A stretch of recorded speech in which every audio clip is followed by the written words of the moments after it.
السلام عليكم ورحمة الله تعالى وبركاته. نحمد الله العظيم ونصلي ونسلم على رسوله الكريم أما بعد. இன்றைய தினம்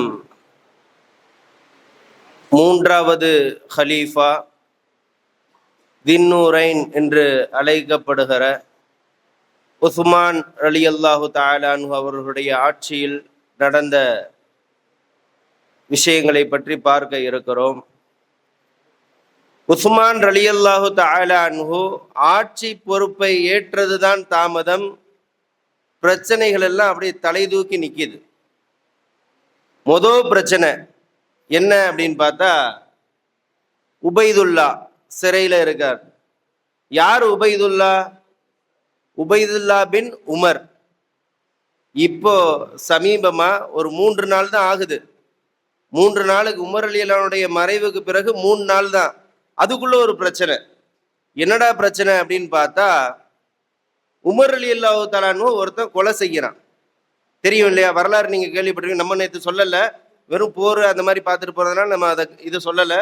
உமர் ரலியல்லாஹு தஆலா அன்ஹு ஒருத்தன் என்ன பண்றா, ஃபஜ்ர் தொழுகையில பின்னாடி நின்று கத்தியால குத்துறான். ஒரு கொல்லன், இரும்பு வேலை பார்க்கிறவர். அந்த அவனை பிடிச்சிட்டாங்க. அவன் திருப்பி தப்பிக்க ஓட பார்க்கறான். பல சஹாபாக்களை குத்துறான். குத்தி அதுல ஒரு சில சஹாபாக்கள் காயமாகறாங்க, இறக்குறாங்க. இதெல்லாம் நடக்குது. கடைசியில் அவனை பிடிச்சிட்டாங்க, முடிஞ்சு. Abdur Rahman ibn Abu Bakr, Abu Bakr அறிஞருடைய மகனார், அவங்களும் உபைதுல்லா, இவங்க 2 பேரும் சகாக்கள், 2 பேரும் தோழர்கள். அப்ப அப்துர் ரஹ்மான்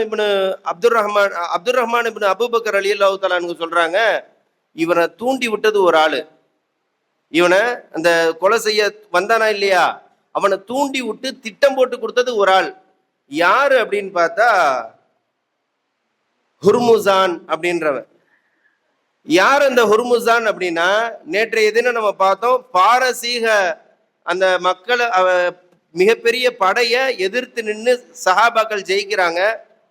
அதுல யானைப்படை போன்ற படைகள்லாம் இருந்துச்சுன்னு நம்ம சொன்னோம். இந்த படை தளபதி தான் யாருன்னா அந்த ஹுர்முசான். ஹுர்முசான்னு சொன்னாலே அப்படியே படையை நடுநடுங்குவான், எதிரிகளுடைய படையை. அப்படிப்பட்ட நபர். அவன் எப்படி இங்க உள்ள வந்தான் அப்படின்னு பார்த்தா, அந்த போர் நடக்கும்போது அவனை பிடிச்சிடுறாங்க. மன்னர் தப்பிச்சிடுறார். எஸ்தஜுர் அப்படின்ற மன்னர் எஸ்தஜுர்த் மன்னர் பேரு, பாரசீக மன்னருடைய பேர் எஸ்தஜுர்த். அந்த தளபதியுடைய பேர் ஹுர்முசான். அந்த ஹுர்முசானுடைய படையை ஜெயிச்சுட்டு ஹுர்முசானை சிறப்பிடிச்சிடுறாங்க. பிடிச்சி உமர் ரலியல்லாஹு கொண்டு வராங்க. இஸ்லாத்துக்கு வராரு. அது ஒரு சம்பவம். அந்த இஸ்லாத்துக்கு வந்ததற்கு பிறகு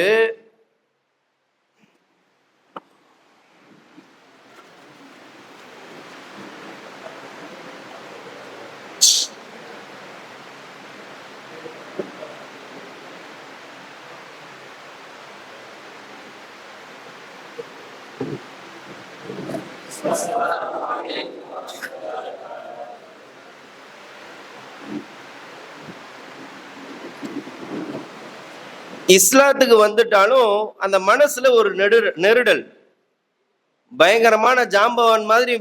இவர பேரை கேட்டாலே படையெல்லாம் நடுங்குன்ற அளவுக்கு இருந்தவன் சாதாரண ஒரு நபரா மாறிட்டதுனால அது உள்ள இருந்த அந்த இது அப்படி பத்திக்கிட்டு எரியுது. எப்படா சான்ஸ் கிடைக்கும் அப்படின்னு பார்த்துருப்பாரு போல. அப்பதான் இந்த நபரை வச்சு காய் நகர்த்திருக்கார். இது அப்துர் ரஹ்மான் இப்னு அபூபக்கர் ரலியல்லாஹு தஆலா யார்கிட்ட சொல்றாங்க அப்படின்னா, உபைதுல்லா இப்னு உமர் மகன்கிட்ட சொல்லிடுறாங்க. இது எப்ப நடந்துருதுன்னா, சொல்றது எல்லாமே உமர் ரலியல்லாஹு குத்துயிரும் கொலையுருமா எடுக்கும் போதே தகவல் தெரிஞ்சிருச்சு. உமர் ரலியல்லாஹு அடக்கம் பண்ற வரைக்கும் வெயிட் பண்ணிக்கிட்டே இருந்தாங்க. இந்த ஹுர்முசான அடக்கம் பண்ண மறு நிமிஷம் போய் போட்டு தள்ளிட்டாங்க. யாரு? உபைதுல்லா. போட்டு தள்ளிடுறாங்க. உடனே ஹுதைஃபத்துல் யமான் ரலியல்லாஹு தஆலா அவங்க என்ன பண்ணிடுறாங்க, அப்ப இன்னும் ஆட்சி பொறுப்பு ஏற்கல. ஏன்னா உமர் ரலியல்லாஹு 3 நாள் கெடு கொடுக்குறாங்க. ஒரு சில டீம் அமைக்கிறாங்க. அந்த டீம்ல இருந்து தான் இவங்க தேர்ந்தெடுக்கப்படுறாங்க. உஸ்மான் ரலியல்லாஹு தஆலா இன்னும் தேர்ந்தெடுக்கப்படல, 3 நாள் இருக்குது. அந்த நேரத்துல இந்த ஹுதைஃபத்துல் யமான் ரலியல்லாஹு தஆலா என்ன பண்றாங்க, அவங்களை சிறை பிடிச்சு வச்சிடுறாங்க. சிறைபிடிச்சு வச்ச நேரத்துல இப்போ உஸ்மான் அலி பதவி ஏற்கிறாங்க. ஏற்ற உடனே முதல் தீர்ப்பு, இப்ப உபைதுல்லாவை என்ன பண்றது? இந்த ஹுர்முசானுக்கு சொந்த பந்தம் கிடையாது, நண்பர்கள் அந்த அளவுக்கு சொல்ற மாதிரி யாரும் கிடையாது. ஆனால் இருந்தாலும் உஸ்மான் அலி அல்லா என்ன பண்றாங்க, ஒரு சில சஹாபாக்களை வச்சு ஆலோசனை கேட்கிறாங்க. அலி அலி அல்லா சொல்றாங்க, உபைதுல்லா நல்ல பையன்தான், நல்ல பிள்ளை. ஆனா ஹுர்முசான் இஸ்லாத்தை ஏத்துக்கிட்டார். மனசுல என்னவோ அது வேற. ஆனா இஸ்லாத்தை ஏத்துக்கிட்டார்ல, இஸ்லாத்தை ஏத்துக்கிட்டாருன்னா அப்ப இஸ்லாமிய சட்டம் அவருக்கு வரதானே செய்யும். அப்ப அவரை கொலை செஞ்சா, அப்ப அவர் கொலை செஞ்சா அதுக்கான தண்டனையை நம்ம கொடுக்க தான் செய்யணும். இப்ப கத்தல்னா நம்ம கத்தல் செஞ்சுதான் ஆகணும், கொலை செய்யணும், இதுதான் முடிவு அப்படின்றாங்க. அடுத்து அம்ர் இப்னு ஆஸ், நேத்து கூட கேள்வி அவங்களுடைய படை தளபதியா இருந்து அம்ர் இப்னு ஆஸ் ரலியல்லாஹு போனாங்கன்னு நம்ம சொன்னோம், ஈஜிப்துக்கு போனாங்க. அப்ப அம்ர் இப்னு ஆஸ் ரலியல்லாஹு அன்ஹு படை தளபதி மட்டும் இல்ல, ரொம்ப கூரிய சிந்தனை உள்ளவங்க. அவங்க சொல்றாங்க, உஸ்மான் இந்த நேரத்துல நீங்க கொஞ்சம் நிதானமா தான் கடைபிடிச்சு நீங்க தீர்ப்பு சொல்லணும். ஏன்னா ஏதாச்சும் ஒண்ணு கணக்கா சொன்னோம் அப்படின்னா ஒரு மிகப்பெரிய பிரளயமே கிளம்பிடும் நாட்டுக்குள்ள. அதனால ரொம்ப நிதானமா நீங்க இருக்கணும் அப்படின்னு சொல்லி கொஞ்சம் அறிவுரை சொல்றாங்க. இப்போ உஸ்மான் ரலியல்லாஹு அன்ஹு தீர்ப்பு செஞ்சாகணும். என்ன பண்றாங்க, கூப்பிட்டு வர்றாங்க. அப்போ இவங்களுக்கு வந்து இப்போ இவர் இந்த மாதிரி தப்பு செஞ்சிருந்தான்னு சொன்னா இவருக்கு வந்து சாட்சி வேணும், 2 சாட்சி இருக்கணும். ஒரு சாட்சி யாரு பார்த்தது, யாரு இந்த மாதிரி இவங்க தான் ஹுர்முசான் தான் இதெல்லாம் செஞ்சாருன்னு சொல்லி யார் சொல்லி விட்டது? அபூபக்கருடைய மகன் சொல்லி விட்டாங்க அவங்க தான். அப்போ ஒரு சாட்சி இருக்குது. அப்ப இன்னொரு சாட்சி இல்ல. அப்போ இப்ப சாட்சி இல்லாதனால இப்ப குற்றவாளி யாரு தான்? உபைதுல்லா தான் குற்றவாளி. அப்ப அவங்கள தான் என்ன பண்ணி ஆகணும், தண்டனை கொடுத்தாலும் அவங்கள கொலை செஞ்சு ஆகணும். இப்படியான சூழல்.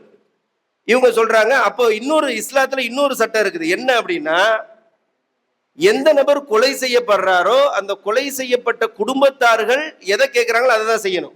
3 இருக்குது, 3 சாய்ஸ் இருக்குது. 1 கிசாஸ், கொலை, கத்தலுக்கு கத்தலு செஞ்சிடணும், முடிஞ்சு. 2வது தியத்து, 1000 தீனார் என்ன பண்ணணும், தங்க காசு கொடுக்கணும்.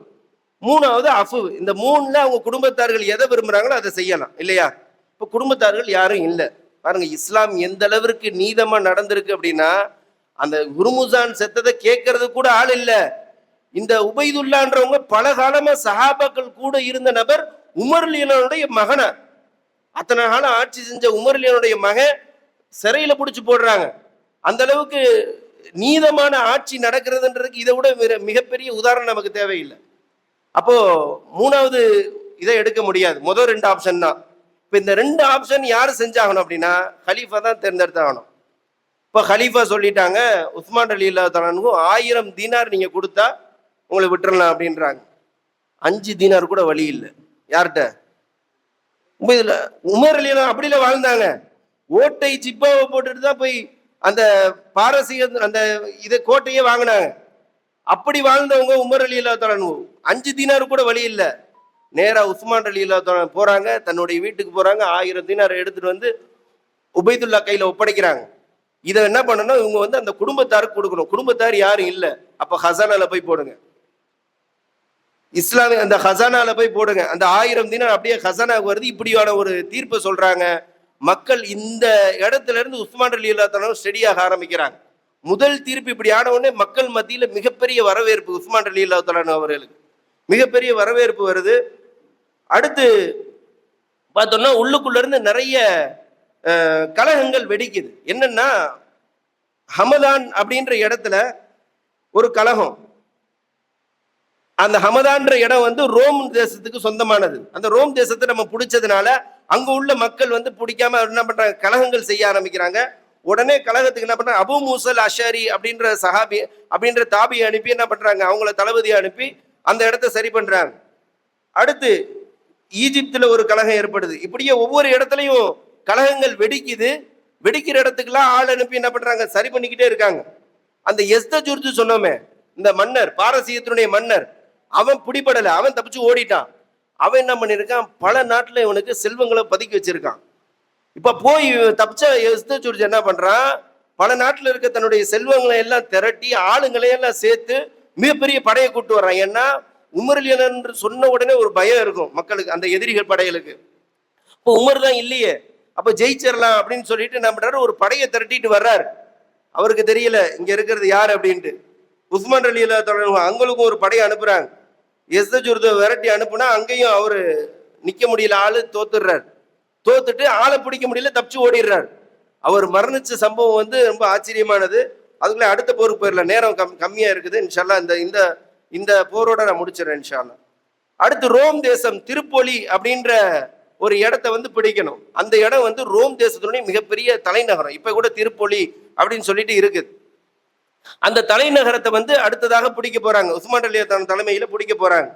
அதுக்கு யார் அனுப்புறாங்க அப்படின்னா, அப்துல்லா இப்னு சராஹ் அப்படின்ற சஹாபிய தளபதியா வச்சு அனுப்புறாங்க. அவங்க கூட என்ன பண்றாங்க, அப்துல்லா இப்னு அப்பாஸ், அப்துல்லா இப்னு உமர், அதாவது உமர் அலியனுடைய மகனார், அப்பாஸ் அவங்களுடைய மகனார், அடுத்து அப்துல்லா இப்னு அம்ர் இப்னு ஆஸ். இதுல பெரிய படை தளபதி எல்லாமே அப்துல்லா அப்துல்லான்னு தான் வருவாங்க. இது படைக்கே இப்படி பேர் வச்சிருந்தாங்க, அப்துல்லா படை அப்படின்னு பேர் வச்சிருந்தாங்களாம்.